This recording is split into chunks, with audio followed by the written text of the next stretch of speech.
ಎಲುಬಿನ ಹಂದರ ನೋಡಿದರೆ ನಿಮಗೆ ಭಯವಾಗುತ್ತದೆಯೇ? ಈ ಆಟಿಕೆಯನ್ನು ಮಾಡಿದಾಗ ನಿಮ್ಮ ಭಯ ಓಡಿ ಹೋಗುವುದು. ಇದಕ್ಕಾಗಿ ದಪ್ಪ ಕಾಗದ ಮೇಲೆ ಬರೆದ ಹಂದರದ ಚಿತ್ರ, ಕಡ್ಡಿ, ಸೂಜಿ, ದಾರ ಹಾಗೂ ಗ್ಲೂ ಬೇಕಾಗುವು. ಇವು ಎಲುವಿನ ಎಲ್ಲ ಚಿತ್ರಗಳು. ಇದರಲ್ಲಿ ಪ್ರತಿಯೊಂದು ಭಾಗವನ್ನು ಅಂಟಿಸಿದ ಕತ್ತರಿಸಿಕೊಳ್ಳಿ. ಇದು ಮುಂಗಾಲಿನ ಎಲುಬು. ಇದೇ ರೀತಿಯಲ್ಲಿ ಕೈ, ಕಾಲು, ತೊಡೆ, ಶರೀರದ ಚಿತ್ರಗಳನ್ನು ಅಂಚಿನಿಂದ ಕತ್ತರಿಸಿಕೊಳ್ಳಿ. ತಲೆ, ಬುರುಡೆ, ಎದೆ ಹಾಗೂ ಸೊಂಟದ ಈ ಭಾಗವನ್ನು ಹಿಂದೆ ಮುಂದೆ ಇಟ್ಟು ಕತ್ತರಿಸಿಕೊಳ್ಳಿ.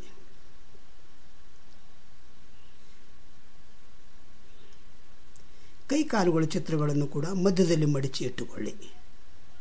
ಕಾಲುಗಳನ್ನು ಗ್ಲೂದಿಂದ ಅಂಟಿಸಿ. ಹೀಗೆ ಮಾಡುವುದರಿಂದ ಅಸ್ಥಿಪಂಜರ ಹಿಂದಿನಿಂದ ಹಾಗೂ ಮುಂದಿನಿಂದ ನೋಡಿದಾಗ ಸ್ಪಷ್ಟವಾಗಿ ಕಾಣುವುದು. ಇದು ಕಾಲು. ಇದೇ ರೀತಿ ಇನ್ನೊಂದು ಕಾಲನ್ನು ತಯಾರಿಸಿ ಒಂದಕ್ಕೊಂದು ಅಂಟಿಸಿ. ಕೈಗಳ ಎಲುವಿನ ಚಿತ್ರವನ್ನು ಕೂಡ ಇದೇ ರೀತಿಯಲ್ಲಿ ತಯಾರಿಸಿ. ಈಗ ಪಂಜರವು ತಯಾರಾದಂತೆ. ಇದು ನೋಡಿ ಶರೀರದ ಮಧ್ಯಭಾಗ. ಈ ಚಿತ್ರವನ್ನು ಹಿಂದೆ ತಿರುಗಿಸಿ ಮಧ್ಯದಲ್ಲಿ ಗ್ಲೂ ಹಚ್ಚಿ ಅದರ ಮೇಲೆ ಪೊರಕೆ ಕಡ್ಡಿಯನ್ನು ಇಟ್ಟು ಹಂದರವನ್ನು ಗಟ್ಟಿಯಾಗಿ ಕೂಡಿಸಿ.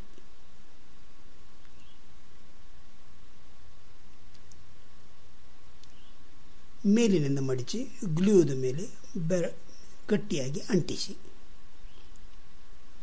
ಈಗ ಕಾಲು ಹಾಗೂ ಕೈಗಳನ್ನು ಸೂಜಿ ದಾರದಿಂದ ಪೋಣಿಸಿ ಕಟ್ಟಿಡಿ. ಈ ರೀತಿಯಾಗಿ ಛಿದ್ರ ಮಾಡಿ ದಾರವನ್ನು ಅದರಿಂದ ಹೊರತೆಗೆದು ಅಲ್ಲಿ ಗಂಟು ಹಾಕಿ. ಆದರೆ ಅವು ಸ್ವಲ್ಪ ಸಡಿಲಾಗಿಯೇ ಇರಲಿ.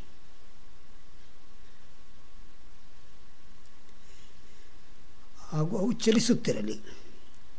ಕಡ್ಡಿಯನ್ನು ಅಂಗೈ ಮೇಲೆ ಹಿಡಿದು ತಿರುಗಿಸಿದಾಗ ಅಸ್ಥಿಪಂಜರ ತಿರುಗುತ್ತಾ ಕುಣಿದಾಡತೊಡಗುವುದು.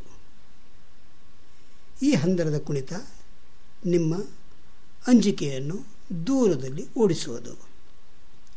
ನೋಡಿ ಅದು ಹೇಗೆ ಕುಣಿಯುತ್ತಿದ್ದಾನೆ. ಕೈ ಮೇಲೆ, ಕಾಲು ಕೆಳಗೆ. ಮಕ್ಕಳ ಅಂಜಿಕೆ ದೂರವಾಗಿ ಓಡಿ ಹೋಗುವುದು.